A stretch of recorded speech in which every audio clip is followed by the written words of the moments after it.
Welcome back to Series 10 of 40-Minute Mentor, the podcast on a mission to raise aspirations and inspire the next generation of category-defining founders.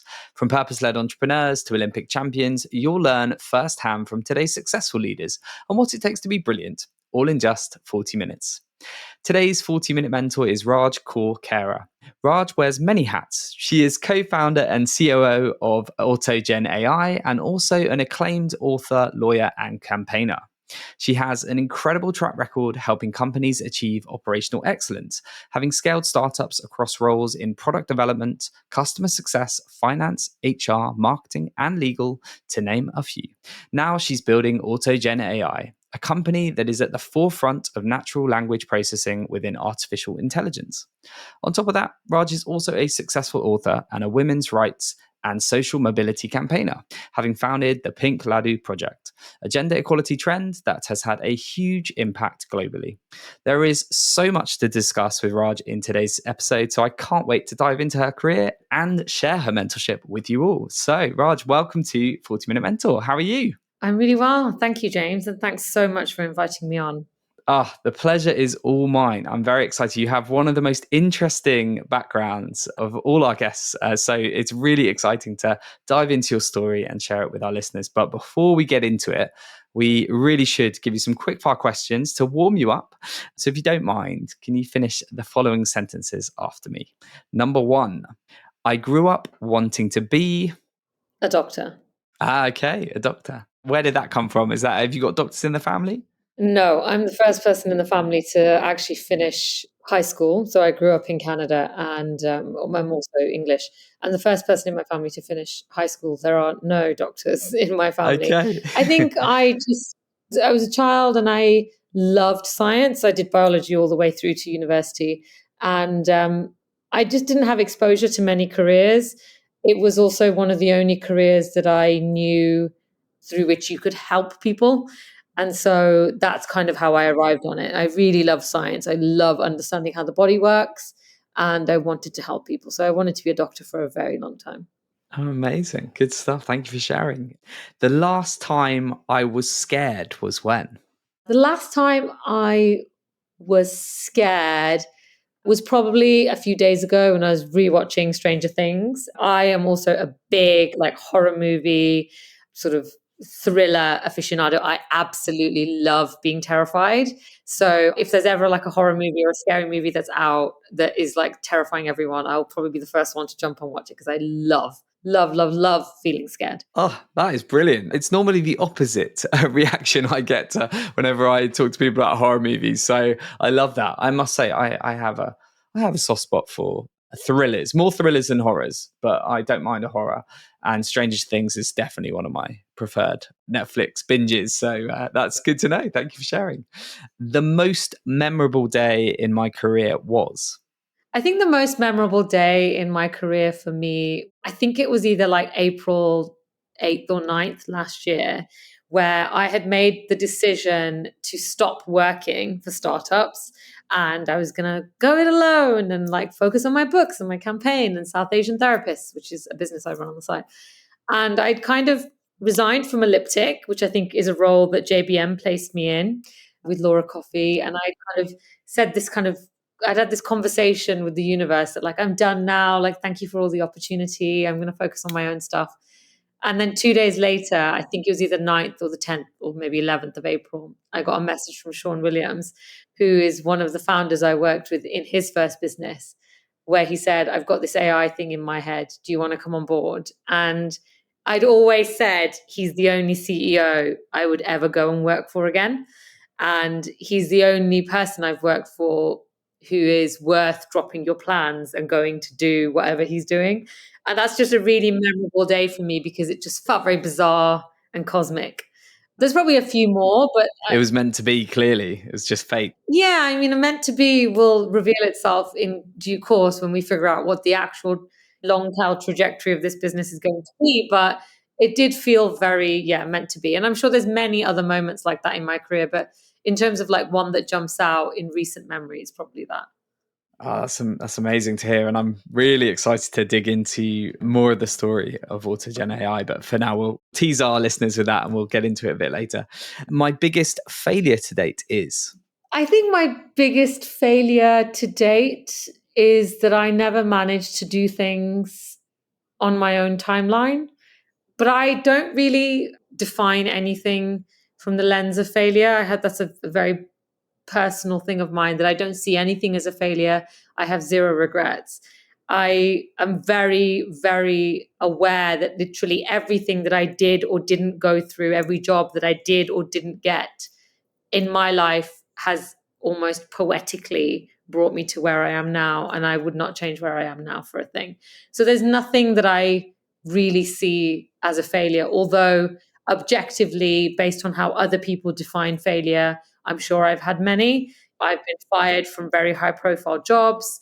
I've done things very publicly that haven't worked out, but I do not see any of that as a failure because my life has kind of come together to where it is now in almost what I consider to be a poetic way. So I don't have that view of failure.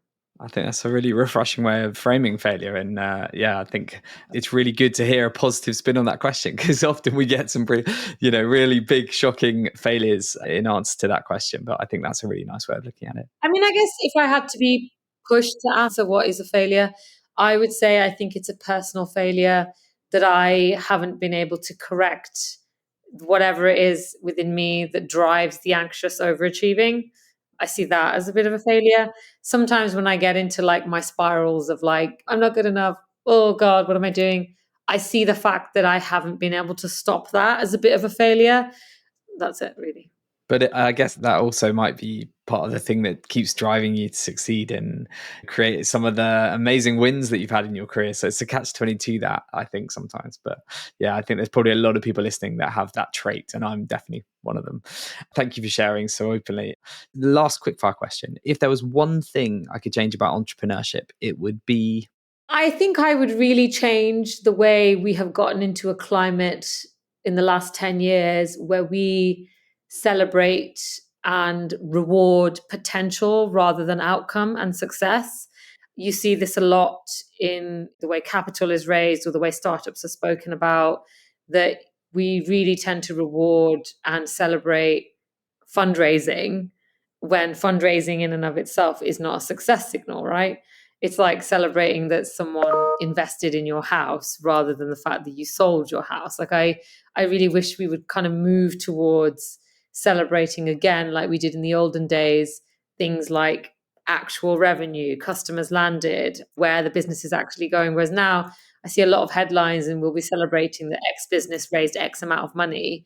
Having worked for a lot of these companies, I know from the inside that is not an indicator of success.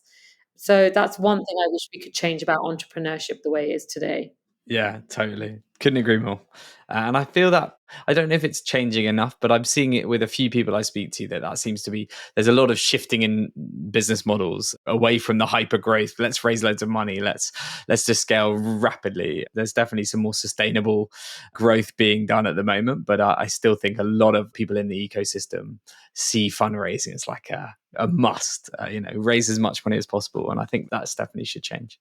I agree that they should raise, but what I'm saying is that what I don't like is the idea that the raising in and of itself constitutes a success.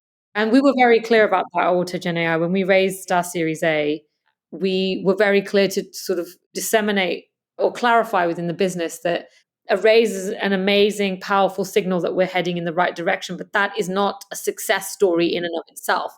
We still need to get customers, build an amazing product, make sure everyone that's using it is happy. Whereas I've worked in other businesses before and they're like celebrating a raise, and you just kind of, I don't know, it's like celebrating getting a loan from the bank. Like you still have to go on and do the thing. Yeah, exactly. It's really about what you then build off the back of the raise that will be an indicator of success. Yeah, I couldn't agree more. Well, I feel like we've already got a really interesting insight into you, Raj, already from some of those answers. And I'm really excited to hear more about your career. But we've got to start at the beginning. So tell me a bit about younger Raj. Like, what was your childhood like? And how did your upbringing shape your future career? My childhood story is probably a very common story for most children of immigrants of our generation. I grew up in the UK. I am children of immigrants, and everybody in my family is blue collar. I grew up with a very acute notion of what financial instability means and how that changes your options in life. I wasn't necessarily pushed to get an education. I've always been quite sort of academic and into doing well at school. But I also learned from a very early age that I didn't have a safety net and that things would be what I made them. I got my first job when I was 13. My parents had to sign a waiver for me to work in this call center. And I did some sort of telesales for the next 10 years. I think that really defined who I am and my view of the world. I think it showed me from a very early age that anything is possible so long as you figure out the right way of presenting it and cracking it. And I think sales really gives you that. I strongly encourage anyone out there who's listening who hasn't started their first job yet, or perhaps is even midway through their career and wondering what to do next. Go and spend 6 months doing sales, cold sales. It teaches you so much about how to persuade people, and that is something that you will benefit from for the rest of your career. It also teaches you the concept of how to work smart. It teaches you the idea of minimum input, maximum output. And those are some of the things that I find myself teaching people over and over and over again. And some of the best people I've worked with are the ones who understand those fundamental things. That is such interesting advice, and I think really good advice. Having had started my career in sales, and I guess all of my career in sales, it's helped me in lots of other ways, especially when building a business. Actually, but you're the second guest this series that has said this. Was actually a health tech founder who's a doctor, and during her training to be a doctor, she spent time in a call center, and just because she wanted to try some different things, and she said it was a fundamental part of how she's got to where she is today. So I absolutely love this advice. I think it's really great to hear, because a lot of people, I think, play down their role sales, a sales career, but I actually think it's hugely valuable. You pride yourself on having a zero fear of rejection these days, which I love. But I know that you got to this point because you had to face rejection early on. So do you mind telling our listeners a bit about that? And how have you stayed resilient during some of those sort of early setbacks in your life and career? It's really interesting. I mean, I think a lot of people will relate when I say that my first big rejection, or first rejection ever, was Oxford. And I later learned that they say that there's a saying in England. Obviously, I was applying from Canada, so I didn't know these sayings, but there's apparently a saying in the UK where students are told, make sure you do your driving test before you apply to Oxford, so Oxford isn't the first thing you fail at. And I find that really, really amusing. That was my first big taste of failure and rejection. It was hard. At this point, I had been the best performer at school. I'd gotten into the best uni in Canada. Things kind of sort of came quite easily to me, not because I was intelligent, but because the education system, the way it was structured, just really aligned with the way I learn. And so getting rejected from Oxford when I was like, I think 22 or 23, because I was applying as my second degree, I was kind of devastated. And then, eventually I did a law degree, and then the next rounds of rejection and big reality check came when I started applying for training contracts to eventually become a lawyer. And this was a real wake up call, because prior to this, even though I'd been rejected from Oxford, because I'd been kind of okay academically, I'd always been a bit of a kind of coaster. I didn't really have that work ethic, because there are two types of people that you encounter at school. The types of people who get where they are because they know how to work really hard, despite being innately intelligent. And then the other type who, like me, were a bit lucky that school just matched with the way they learn and they just got ahead without having to ever really work super, super hard. And I think it's actually the former group that goes on to do well in life, because you develop a work ethic very, very quickly. I didn't have the work ethic. I was just a bit like, it'll be fine, meh, meh, who cares? Until I actually started applying. And I started applying a year late as well, which was a wake up call, but also a testimony to how lazy and sort of chilled out I could be about these things, because I just thought, oh, of course I'll be fine. When I started applying, it was a really big wake up call, because I was getting like 20, 30, 40 rejections a year on year. And I started applying in 2010, which is the year I graduated. And I didn't get offered a training contract, I think, until well, maybe it's 2009. It was a few years later. So I had a few years of applying and getting nothing. And there reached a point where I had to kind of make a decision about what do I do? Like, I still want this career, but I need to do something in the meantime because I can't afford to like not eat. So I was like, right, I want to get into this type of law firm. What do they respect? They respect other big commercial enterprises. Why don't I go and apply at Accenture and do that for a year while I'm still applying? And hopefully that will make me more desirable and I'll eventually be able to get in. And it's funny because a lot of my friends from law school did the same thing where they applied to Accenture, but then fell into the Accenture sort of wheel and stopped applying for training contracts. And I kind of kept going. And it became this sort of joke that like Raj has this pipe dream. She's going to be a lawyer. And I was like, it's really not a pipe dream. Like, it's literally the only reason I'm here is because I want to do that later. So I'm not going to let this distract me. And it was hard. It was really hard. Initially, it was very, very tough. The first year, I remember it really shaking my confidence. And I was like, oh my God, like I must be the stupidest person in the world. And it wasn't until I had a conversation with somebody who was a lawyer about a year later who just put it down to me bluntly and said, it's a numbers game. If you want one training contract, you've got to do 40 applications, you'll get 5 interviews and 1 offer. If you're not doing that many applications, you're not playing the game. You're not sort of hedging your bets against the odds. But I think I just learned that there were lots of people who had the job that I didn't consider exceptional. Therefore, I didn't have to be exceptional to do it. I just needed to figure out what the game was and play by those rules instead. So that's what I spent time doing. Sorry, that's a long answer. No, really interesting. So for anyone listening that is maybe finding it difficult to pick themselves up after facing a big rejection, what advice do you have for them? And is there any examples that you've had from like a really big, gnarly setback that you've kind of navigated, and anything practical that you can share in terms of what they might be able to do to kind of get back on the horse? I mean, I give this advice to friends, cousins, people I mentor. Like, I'm very direct about this now. And I just say, get a grip. Like, you can't afford to wallow in the despair of the rejection. I think you just need to pick yourself up and move on and apply for the next thing. I offer the advice that was given to me that this is a numbers game. You cannot afford to be so emotionally wedded to one uni or one employer or anything. You've got to hedge your bets, just apply, cast the net wide, throw lots of applications and see what sticks. Also, be willing to adapt, right? I'm not saying that everybody who rejects you will be right. I'm not saying that every time you get rejected, there will be something that you need to fix. But where it is obvious that there is something that you need to change it. I always talk about how Sean Williams, who is the CEO and founder of AutogenAI, and obviously I'm the co-founder of the same business, he fired me from his first startup.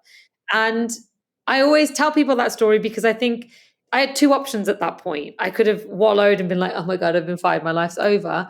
Or you pick yourself up and you move on and you find something else. But equally, I had to really reflect on his feedback. And it was only when I found myself saying the things to others that he had been saying to me when he was trying to coach me into being the type of employee he needed, that the penny really dropped, that actually that was me then, and that's on me. And so I actually went back to him and said, actually, I just wasn't where you needed me to be at that time, but I get it now and I understand the advice. And lo and behold, 5 years later, I'm the co-founder of his next business. So I think if you know you were wrong, don't be too proud to admit that actually you get it now and that you're sorry. But it won't always be that you were wrong. I've also been in hundreds of situations where people are just nightmares, right? And it wasn't my fault, that kind of thing. But I think knowing how to say it was me and put your hands up and say sorry when it is you and moving on and going on to the next thing. I also just think, I don't know, just knowing that this won't be the end of you. This happens to everybody. You might get fired or you might get rejected from that one job you really wanted, but what will define you is how you move on from that, not that situation in and of itself. Totally. No, great advice. Thanks, Raj. Well, you've had a really fascinating, varied career as an operator post your sort of early grounding at Accenture and as a lawyer. Do you mind giving our listeners who maybe don't know your background just a whistle-stop tour of your CV and how you ended up as a COO? I studied biology and politics at uni. Then I did law. I've always been interested in systems and how things work, which is why I did those degrees like biology, politics, etc. I always wanted to be a doctor, then later changed to a lawyer, wanted to be a human rights lawyer. And if you think that the corporate world is nepotistic, wait till you enter the not-for-profit world. It is even worse. And I couldn't penetrate that world for the life of me. So I had to make a very considered decision on, if law is what I want, that's what I have to pursue. I can figure out the type of lawyer I want to be later. If I can't get into the not-for-profit world, I'll do the day job and nurture my social service interests on the side. So I got a job at Accenture, as I've talked about earlier, and then got offered a training contract. As soon as I got offered a training contract, I resigned Accenture and became a project manager on a day rate for myself, because I was like, I don't need Accenture anymore and I can go and make way more money doing the same thing until my training contract starts. I worked for McDonald's for a while on the pan-European rollout of the touchscreen ordering system. And my training contract started. I did that for a few years. And then I met Sean, who, just as I was leaving Travers, had just founded CornDAO, which was his first startup. And I was one of the first hires through the door, doing generalist stuff, working on everything. He obviously fired me. So he fired me about a year in. And then I went on to work for other startups doing the same generalist, early stage, figuring out how to take something from zero to something. And I think that's kind of what woke me up to the reality that that's what I love doing. I love building. I love being somewhere where you don't have a defined process or a system for something and you figure out how to get it up and running. So before I started working in startups, while I was a trainee lawyer, I founded the Pink Ladoo Project, which I obviously took from zero to whatever it is now in that time. And I think that gave me my first taste of launching something, taking something to market. It might not have been a business, but it was very much a taking something to market proposition. And yeah, I think that's how I learned that. And I got all of my startup jobs actually after CornDAO by just directly emailing CEOs. I would email, and I've shared out my email template for this hundreds of times. I would just email in the title legal/ops support. And the first 3 lines of my email, I made it as interesting as possible, because I knew I've only got like a few lines to get this person's attention. And I would drop all the things that I thought could be of interest. Like, I'm ex Accenture, I'm ex Travis Smith, I've worked in startups, I do A, B, and C. I love your business because of X, Y, and Z.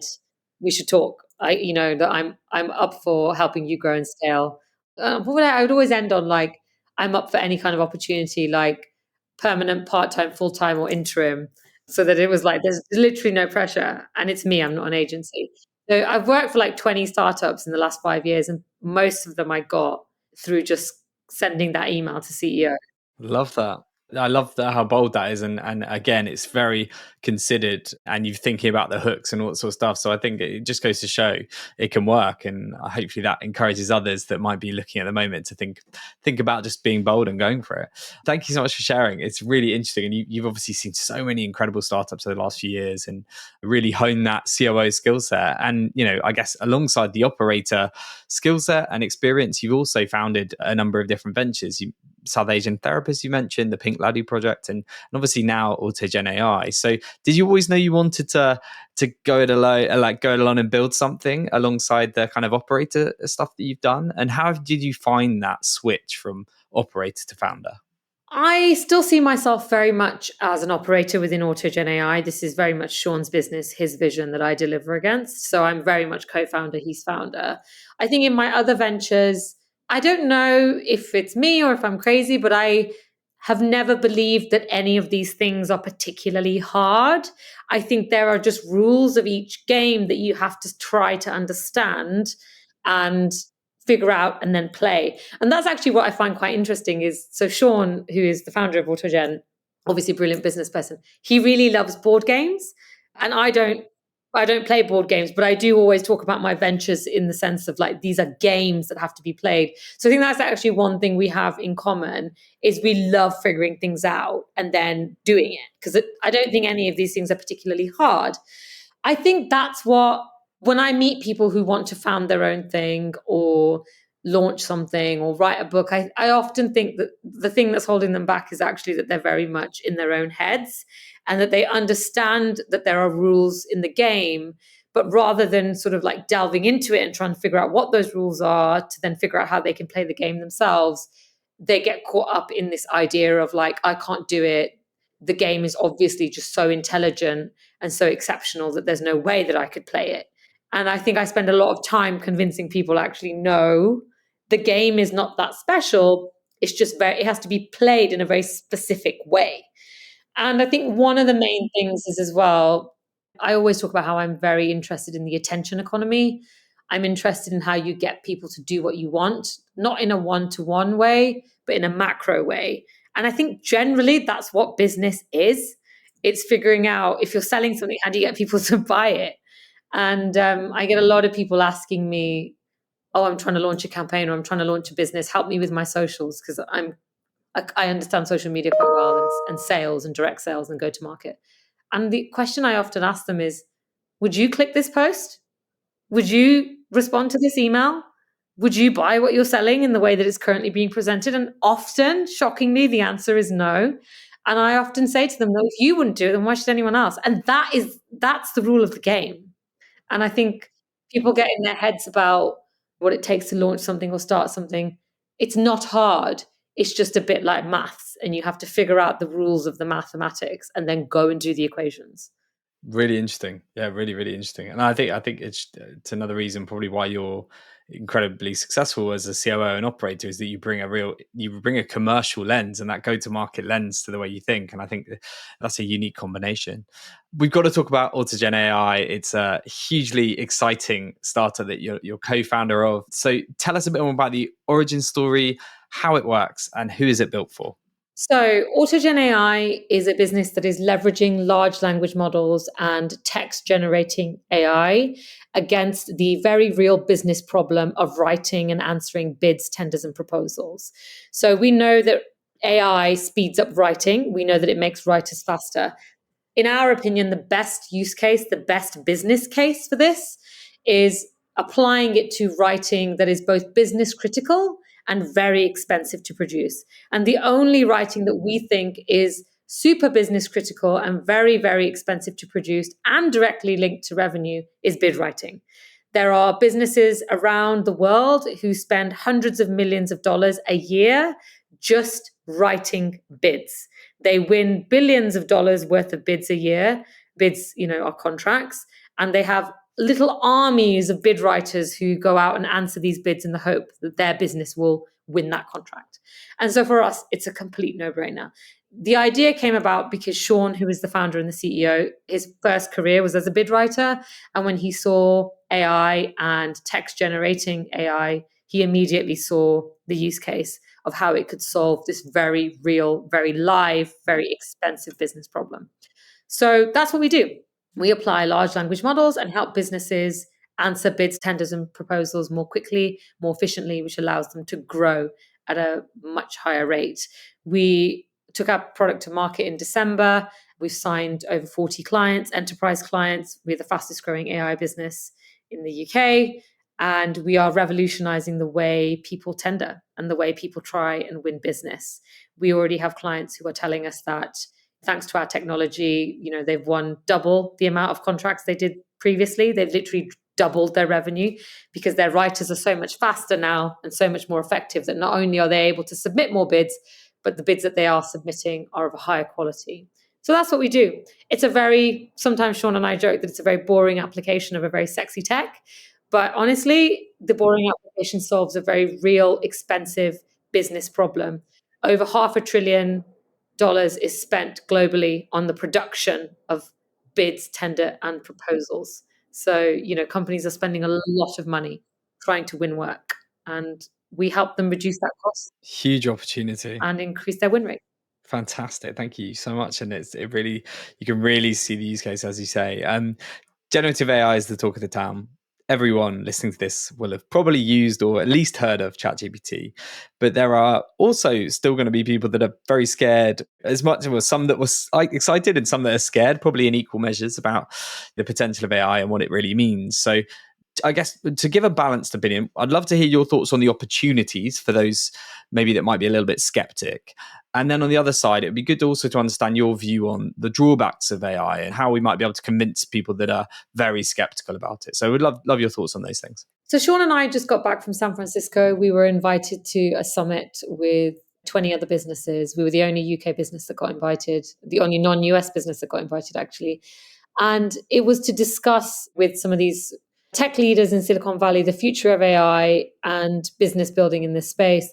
And one thing that was really interesting that we heard over the weekend is a lot of the companies who run the models behind things like ChatGPT were talking about how actually these technologies are being used to level the playing field with people who have different language skills. So ChatGPT and other large language models are being used to help people correct their grammar, help people get things, people who aren't native English speakers to type things and write correspondence in English. So there's a lot of actually really good uses of AI that we're seeing where they're helping level the playing field. There's a lot of AI that's now being used to help people learn other languages, which is really amazing, and helping people access the written word in a way that they might not have been able to previously, whether that's due to, a neurodiverse requirement or a language barrier, which I think is awesome.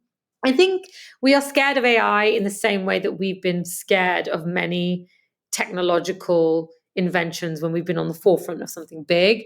I know that Photoshop was very scary when it first came out, but I think if you ever engage with an AI model, like they are really intelligent, they are awesome, they do brilliant things, but you realize you like hit the limit of it quite quickly.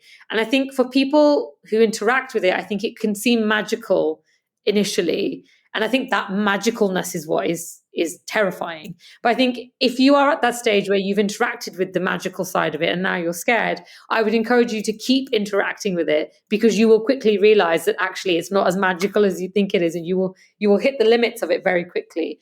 One thing that we hear a lot is people get scared and they'll say that I've heard that AI is going to be able to write better code than the average coder soon. Yes, but it needs a human to prompt it. Right. So we're not at the stage yet where we can remove the human part of the AI cycle. So I think some of that fear is founded in a fundamental misunderstanding of the tech and its capability right now. That's really helpful.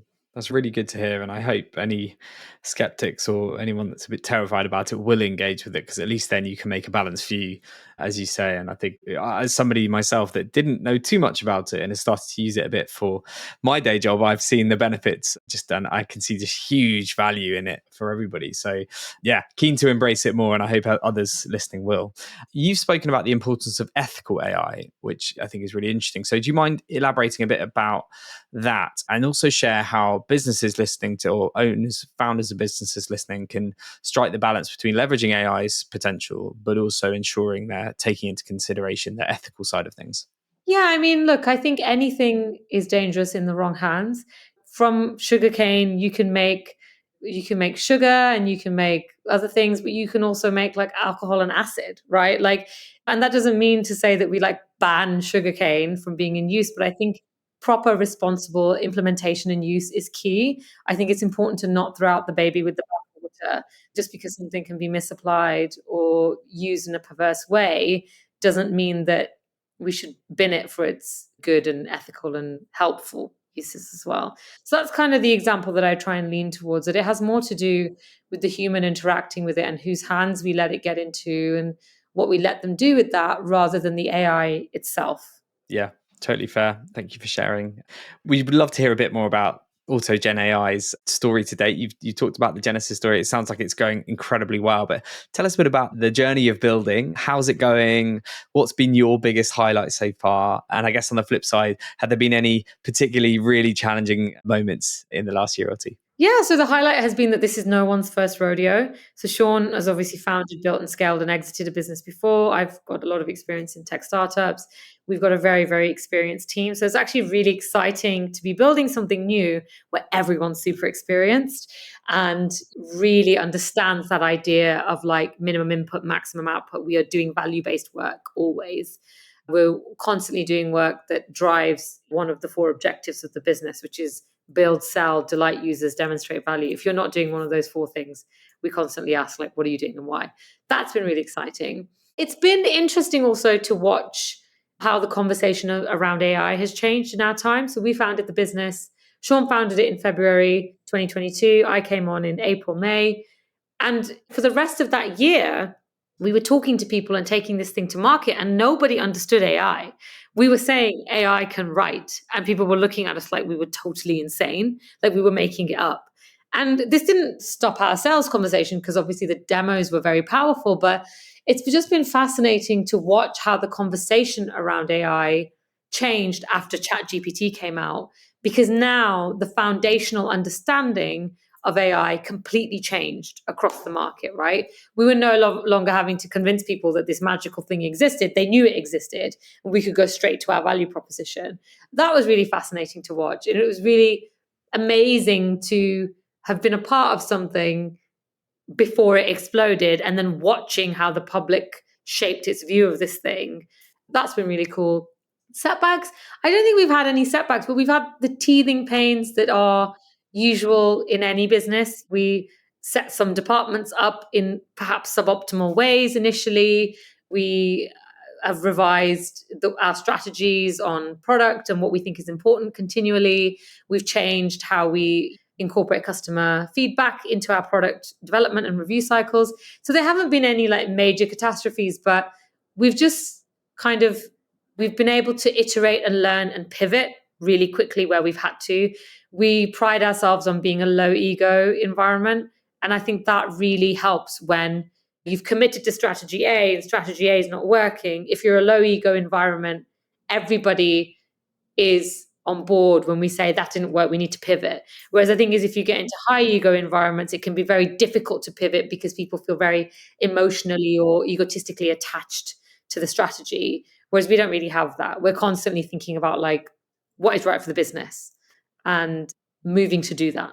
Love it. And again, that is a nice segue into my next question, which was going to talk a bit about culture and kind of hiring, obviously a big topic that we're very interested in. It'd be good to understand sort of what the, I guess, roadmap looks like in terms of strategy and also hiring plans for the year ahead, because I think there are going to be lots of people listening to this that are going to be sending their CV your way. So any insights on that would be super great. And also just what types of people and individuals and skill sets and characteristics do you like to see when you get CVs sent into your inbox? Yeah, so one thing Sean and I are quite clear on is that we hire for brightness.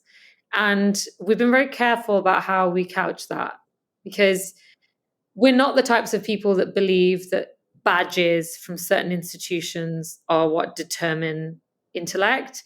We have a lot of people working for us who might not have badges like other people do, but we still see them as like exceptionally intelligent. For Sean and I, intelligence really is about being entrepreneurial, being about able to find a way through, being very detail oriented, being a doer and a go getter. That's what we love. That's what we really want to see. We want people who are hungry to learn, people who can admit when they don't know something, people who can defer to somebody who knows more about something than they do, and people who are just willing to get stuck in. That's what we really love.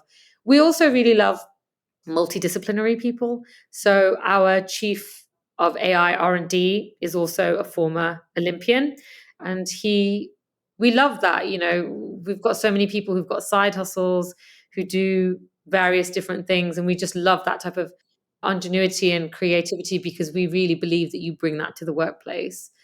In terms of our culture is very much, we are ruthlessly commercial. We're always focused on what is best for the business. We're a very low ego environment. We don't have time for brilliant jerks. It just doesn't work here. And everybody works high and low. We don't have energy for people who might act like something is beneath them. We're a very low ego environment where you are expected to abandon an idea that you had that might have been your baby if it's proven not to be the right thing to do. I always say that one of the reasons why I really rate Sean as a founder is I've worked for many founders, and one of my litmus tests is always, is this person interested in growing a business or do they just want to be on the cover of Forbes magazine? And I can say with certainty that for Sean, he is absolutely interested in building a business. And that's kind of what we look for in people that we hire.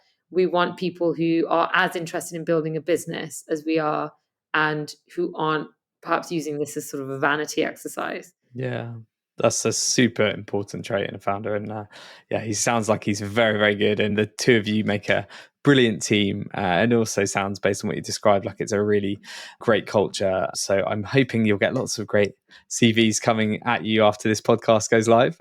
And the year ahead is a really successful one for you. Before we get to our final wrap up questions, I just wanted to quickly touch upon some of the other initiatives that you are involved in and have set up. And one of those is this hugely successful campaign, Pink Ladoo Project. So do you mind just sharing just a bit about that, and also just any advice you might have for others that might be listening to this, might be operators like you that have a personal passion for something? How can you have impact as an activist? I would love just to hear a bit more about that. So I believe that sexism and the mistreatment of women, the root cause of that. So there are many causes, obviously, like discrimination, patriarchy, etc. But the root cause is the idea that women are inferior. And I truly believe that the way that that idea has been spread through society is through sexist custom and tradition. And so I believe that we cannot change women's situation until we eradicate sexist custom and tradition, because that perpetuates this myth that women are inferior, and it functions like intergenerational propaganda. And so for me, the first sexist custom that a South Asian child will experience is the custom of a girl's birth not being celebrated as jubilantly as a boy's birth. In South Asian cultures, sweets are very intimately tied to celebration. And there's a long-standing custom of celebrating a yellow sweet, distributing a yellow sweet called a ladoo to announce the birth of your boy. But there is no corresponding long-standing tradition to mark the birth of a girl. And that's what we do. We encourage people to celebrate their daughter's births. It's a very simple call to action, but highly replicable, very easy to copy. I do not make or sell Pink Ladoo, but we really leverage the concept of social proof in order to get people to do it. So I found a few families who were willing to celebrate their daughters with Pink Ladoo and shared pictures of it all over social media. And it took off like wildfire. Within 6 months, Pink Ladoo were like the best-selling sweet across Indian sweet shops in Australia, Canada, and the UK, because people do what they see others doing. So that's what it is. In essence, we are encouraging South Asian families to really engage with sexist custom and tradition and really examine the messages that they might be sending their children inadvertently from a young age, that women are inferior to men. My advice to people who want to be activists: I meet a lot of people who would have something that I consider to be activist burnout. I've never had activist burnout. And I would say one of the reasons why I think people get activist burnout is because they are focused on climbing Everest, which is changing the world, rather than taking actual joy and interest in the steps that might be involved in getting there, with the understanding that you might never, ever climb Everest. And that's what I say. I always tell people that you've got to be interested and motivated in doing it, even if you only ever impact one life. And if you're not interested in doing it, if the outcome is that you only impact one life, then you need to find something else, because you will get bored and burnt out and dissatisfied very quickly. And when I find myself sort of spiraling, being like, oh God, like nobody knows about Pink Ladoo, I don't have enough followers, no one's celebrating their daughters, I always go back to that thing that I told myself when I first launched the campaign, which was that if only one girl's birth gets celebrated, it was worth it. And I think people really need to go back to that model. Like, I'm a very big believer in minimum input, maximum output. That's why I function solely on social media. I don't have time to go door knocking. But equally, I'm also very clear on there is value in this, even if it doesn't change the world, even if it doesn't become a global phenomenon. So that's my advice. Amazing advice and really inspirational project and campaign, and fully get behind that. And I hope a lot of others listening to this will check it out. So thank you for sharing. We're sadly at an end, Raj. So we've got 3 more final questions. This is 40-minute mentor. If you could be mentored by anybody, dead or alive, who would it be and why? No one. I think I'm all right. I'm worried about putting people up on pedestals. Okay, fair enough. Maybe like Guru Nanak. Okay. Because I think the only mentoring I'm looking for in my life right now is spiritual mentorship. Okay. So yeah, Guru Nanak, that's it. Really appreciate it. And with this series is a bit different. We've asked our 40-minute mentor community, we told them about your appearance on the podcast, and we've got a few questions. So we've got it doing a little question roulette for you. So if you could pick 1, 2, or 3, we'll see what they've got for you. 3. Okay, 3. So you wear many hats and juggle many roles and responsibilities. How do you juggle it all? It doesn't feel like juggling because I love it. And I think that's the key. I think in order to do many things, you have to love all of the things that you do. In a more practical way, I juggle it by ruthlessly prioritizing where I spend my time, how I spend my time, and I don't do things that don't bring me joy and don't put me into flow state. So people will often ask me, like, how do you manage Autogen AI and South Asian therapists and Pink Ladoo and your books? I receive something from all of them. I enter flow state when I'm working on all of them. And so that's how I juggle it. Obviously, there's a lot that I don't get to do. Probably don't see my friends as often as I would like to. My relationship with my partner, we're constantly talking about one of those four things. That's a life that I love. It doesn't feel like juggling because I love every single part of it. But ruthless prioritization, lots of to-do lists. I'm obsessed with my G calendar. My inbox is a dumpster fire if anyone wants to give me advice on how I can fix it. So yeah, that's it. There's also an element of I'm aware that this is a season in my life that I'm always on doing millions of different things, but I know that this won't always be my season. And there will be a season where I work at a very different pace. I really love everything you just said there. And I think if there's one thing that I think we all want is to find that flow state and find things that really we're passionate about, and we can get into that way of doing things, which is it's lovely. So thank you for sharing. Final question. If there's one piece of advice that you can leave our listeners with today, what would it be? Stop getting in your own way. I meet so many people who want to try a new career or want to apply for a job, and I tell them about my email template that I used to send CEOs, and they literally say to me like, "Oh, what if no one replies?" And my answer is, "So what? Just go and try it. Done is better than perfect. Just go and try it. Stop getting in your own way. Really, no one cares if it doesn't work out. You're the only person that's judging you. Stop." What a great place to end it. Brilliant piece of advice to finish. Thank you so much, Raj, for sharing your story and giving amazing mentorship to our listeners. And we wish you all the very best with AutoGen AI and all the exciting projects you have. I'm sure it's going to be a fantastic year ahead for you. Thank you, James.